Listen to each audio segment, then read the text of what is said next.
Wow, you are so good at this math thing. No, I don't need a calculator, right? I don't even need to write down. Well, you're good, G-Clef. You didn't get the map pick right, but at least you can do the math. I'll give you that.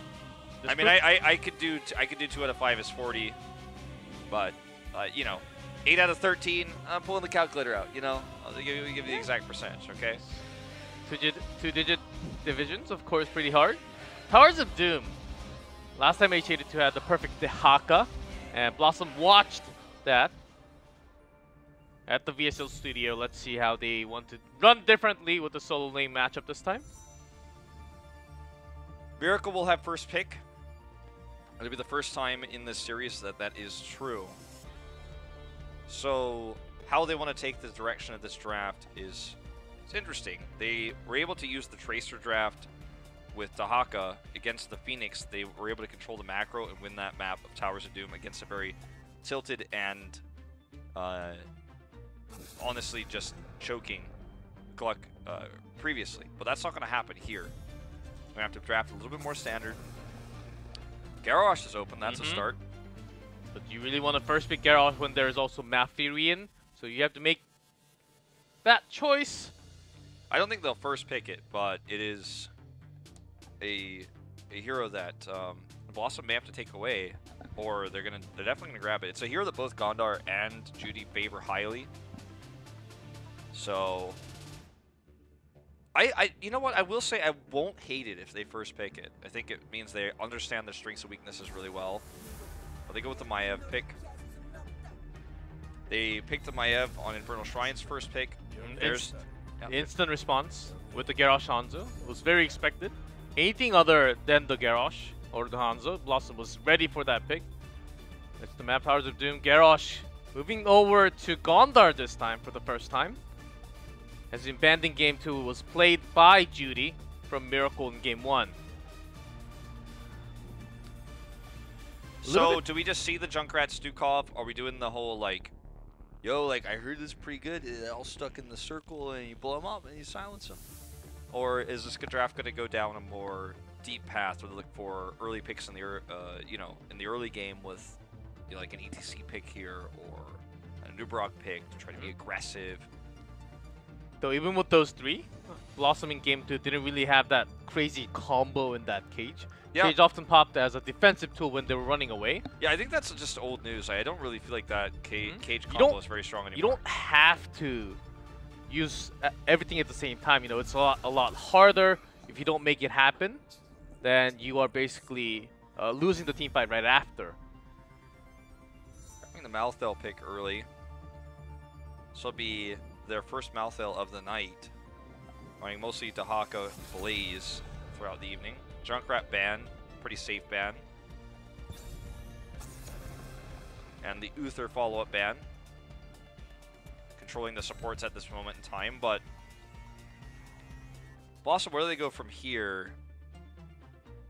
If they want to hide their soul laner, which would be pretty, I think it'd be pretty silly given that Miracle's already shown it. They could grab the Rhaegar here and their second DPS. I don't think they're going to try to experiment with the Phoenix that we saw earlier. They don't have a draft for it. They don't have a comp for it. That's on, you know, I guess Malfurion is open, and he could work really well with the Garrosh. So maybe you look in the Malfurion here, and your Soul Laner save the second DPS for flex. That would be a pretty intelligent way to go around this, I think. Rhaegar's still great for this map. Not as good at delay as Malfurion is, and Malfurion's great with the Garrosh. In terms of rotation, a lot better, I would say. Especially with the Wolf Front. If you are really going for that rotational work. But instead, if they're going to pick the global, pick up the Haka against the Martell. Well, both support choices are viable, so saving that pick for last does make sense in some ways. Especially if Miracle's saying, we're not going to pick any burst damage with this, Junkrat's removed, you can say, okay, well, we'll take the Malfurion. We got sustained damage with our Li Ming Hanzo. We have good poke, and we can heal through. We can use Tranquility. However, if it's going to be a burst hero coming through right now, maybe you want the Rhaegar. You want to have to be able to use the Ancestral. You want to be able to save that target. The more reliable cleanse. Those are the trade-offs, plus the rotational power you were talking about for Rhaegar is stronger in those regards. So they want to see what the second DPS is first. They want to react accordingly. There's not a whole lot of burst DPS left in the game right now, though. With Genji and Junkrat removed, it's pretty much sustained damage all the way. Will they go for the Tychus they didn't do last time? Nope, it's going to be Greymane. He's semi-burst, semi-sustained, depending on which build you take. And the Muradin. Been a long time, Judy, on that one. He had lots of options. Tyrael was played. Even Tyrael Johanna. great for Greymane, too. Even Johanna, which he's against lots of CCs, actually. He has to be basically soloing that front line. He is 0-5 on the Muradin as well, just as a added side note. So very much a risky pick. And for BlossoM now, the answering support, what is it going to be? With Greymane coming through, I think you can still run the Malfurion.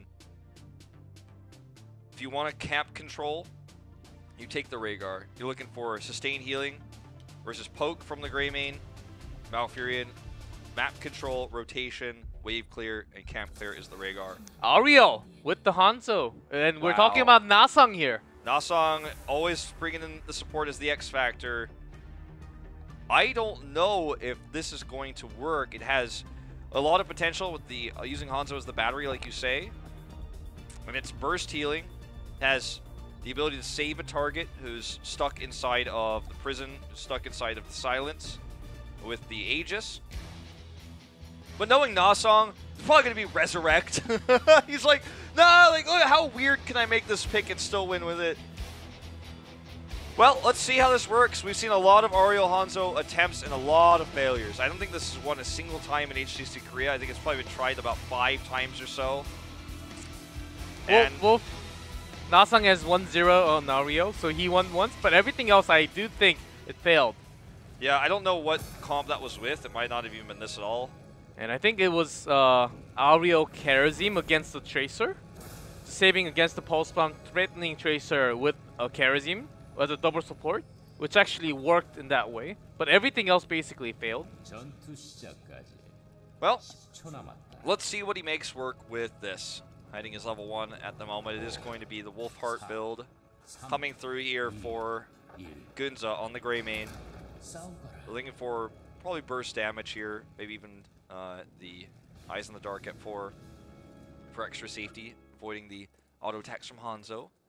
It can use that scatter arrow. The solo lane matchup is going to be won by Miracle, but it'll be lost in terms of the global rotation. Look at how aggressive he's playing the Malthael right now too, hitting the wave early. Really just wants to totally crush Dahaka. Stukov's so fun to play in lane like that. All the supports we've had over the years, there's only been a few that are good at wave clear, but sometimes it just feels so good to drop that silence and go, goodbye minions. I can take my hands off the keyboard while I watch you die. Ooh, a little bit of aggression coming out from Miracle. Stormbolt, the first one misses, but Judy has the Dwarf Toss. Yep.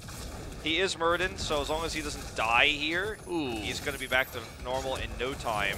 Mona trying to do damage onto Muradin, cost himself by going in a little deep there. Wiz comes a slight bit too late. And, you know, Dahaka being here so long means that top lane is pushed hard. Miracle wins this super easily. Can have control of the camps. Greymane goes up top as well. And they really want to hit this hard. He's trying to prevent the rotation of Dahaka. See where Greymane's positioning right up to the top. They want to prevent Dahaka coming, so he actually has to take the long way around because they don't have vision of Greymane. So he gets to the lane even later, which means these sappers get guaranteed crashes into the wall. Guaranteed. Very well played by Gunza to deny that rotation. Now they're going to look to escort these into the second wall. All 3 shots, and Dahaka will be even more pressured. Frostdogger still on the long cooldown. Deep and now on that, Greymane will have a fun time picking up kills. Very, very weak backline, so I actually like this Greymane pick a lot. Can get killed onto Li Ming or the Hanzo to go for the throat. Yeah. There's going to be the Eyes in the Dark build as well coming through here. So, hey, like, I'm liking where Miracle's at right now. The execution has been good on this Malthael. They're really making that valuable. When the altars start to spawn, that's when it's going to look different, though, right? When the altars start to spawn, that's when the global is going to come into effect. But with how well they've been able to utilize this thus far, it's tough for Dahaka to say, you know what, I'm just going to stick out a lane. As Miracle can win that top matchup even harder, control the bell tower, if that occurs. Miracle actually had some crazy moments with just bursting all the CC into one target and just grab a kill and try to win the team fight in that way, making it 4v5. I think they can actually do the same with Muradin, Stoneball stun, maybe Curse Bullet onto Garrosh, and then Last Rites picking off Garrosh. Could work in the same way. That'll be only after 10. Here goes in Sniper. Diving a little bit too deep. Vault actually dodging the missiles. Wiz coming in. Drag misses. Oh man, and he went for Sniper here. Okay, looks like it is going to be the pick still here. Hanzo getting that damage. HA2 rotating in now, but it's too late. It's already a 4v5, and this rotation in means not only will they lose the altar, but they're going to lose that experience in top that he could have had he just been able to commit to Soak rather than looking for the contest here. He's not a global, and already that global power comes into effect here. Heading back up faster than Dahaka means he will get that top soak, but Dahaka's going to get the free mid soak, so it's not going to be too impactful. It's not going to be too much of a win here for Miracle.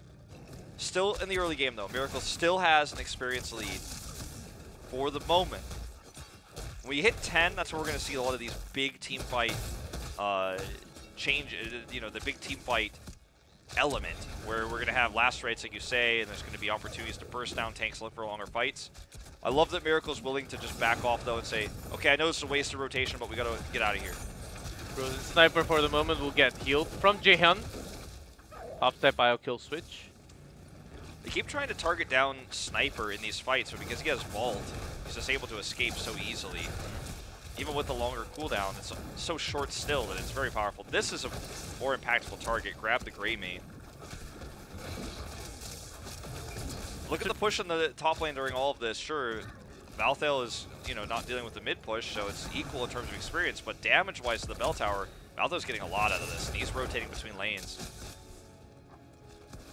Gondar's the only soak, but he's a Garrosh, can actually soak, and taking a lot of damage by himself will be healed from Nasang easily. And so far, Hanzo has been a great source of battery for Ariel. See, full battery already, just holding that heal. Yeah, the Ariel pick so far has really been good in this format. It's just keeping everybody topped up. The lack of a mana bar here means you just have unlimited heals all the time. Even with the cooldown, nerfed on the heal, you just are constantly giving that the healing. But the bigger story is what Malthael's been able to accomplish. I'd love to see HA2's experience bar after this game. We're going to see the commitment here to Gondar, but he's not the target you want. He's got so much armor here. He survives through this. Now they're going to try to turn this fight. Jaehyun gets away. Wiz is the next target. Burrow comes through. So much healing, though, coming through from Stukov. Gondar has blocking the shots. And throws in Dutu, actually, to stop that channeling. Takes out Muradin. That's 2 off. HG2 goes in dive, trying to look for more kills, but that's going to be only Dahaka connecting in. He can't really get help from the teammates at all. Li Ming with the resets. This was not the fight to take. It was not the fight to look for. Oh, man, this could actually be another kill. Don't know if he has scatter. He should in just a second. There it is, but not enough. Either way, they win the bell tower. They force the rotation down, and finally BlossoM. It was kind of funny that Garrosh actually threw in Dutu, and he was like, no way, I'm not contesting here. Yeah. It's not the perfect position for me, but someone had to get in there and land on an auto attack or a skill shot to interrupt that channeling, My counterpoint is this, so like, does the altar have to be interrupted? You've got an experienced lead. Hold this thought. Okay, I thought we were gonna have a fight. Sorry, you have an experience deficit, but you have a core lead. You need to catch up in experience. Like, that was risky. Either way, both teams have 10 now. Finally, BlossoM's on the same page in terms of experience. Well, in terms of talent here, I should say. They are still a little bit behind in experience. But they have control of the map, and they do have that lead because the risk did pay off. They're going to look for this bell tower. They grab it with the last shot of those magic missiles. And they also have the global. Dahaka of course, was late on rotation many times, but back on track, keeping that top lane safe for them. There's Romborbana onto Dudu, but into the fray from Garrosh. He will actually sacrifice. There's those Crystal Aegis buying good time. Massive value out of the Crystal Aegis, but it's not going to be enough. Even though it was amazing there, it's still just not enough to save them in this fight. Going to be a third kill here on the Dudu if they connect with these skill shots they do. Modern Life wants to try to make this a trade. Playing greedy, but they get away with it. And Miracle needs to take this time to grab both the Sapper Camp and retake this altar. And I don't know if they have enough time to do all three. Grab the altar, grab this bell tower, and grab the sappers. They're going to try for it. They are playing greedy. Rotation's coming down. I think they might just barely have enough time. And they do get all three. Sappers, bell tower, and the 4-shot from the altar. So, bring it back. Maintain that experience with that last fight. They're taking it slow. They know the timing, how to work around. They're playing like a different team today, as we saw for the entire day today. 5th game. Oh, here we go. Gondor set up here. There's the follow-up taunt. The insta-blow-up. That's another reset for Modern Life. Aegis keeps Gondor alive. He's collapsing back in. Sniper, no way out of this one. And suddenly Miracle takes the advantage and they toss it into the dumpster. No vision of where Gondor was. And he's able to retake control of this game, and they are going to be able to retake this bell tower, very likely. Focus Garrosh! Oh, that's what Miracle was screaming out for a second, and then realizing right after the Crystal Aegis, oh no, what did we just do? We wasted all the damage onto Garrosh, and when you see that blinking yellow bar below Nasang, and you know something's not right at the moment. It's going to be difficult to kill anybody when that bar is blinking, as you say. I'm going to toss it in here. They're going to grab this Sapper Camp. Miracle wanted to invade. They're too late. Nasang gets caught here, though. Doesn't have Aegis to save himself. What is happening in this game right now? Both angels go down. Yeah. Bad time to wear a hood and not show your face. Tyriel's typing out Monkus on his Twitch chat at home right now. Val is like, oh, my face is showing. Am I safe? Why's got to be the ones with the hoods? Oh man, we're so heroes of the storm nerds here. Yeah, we are.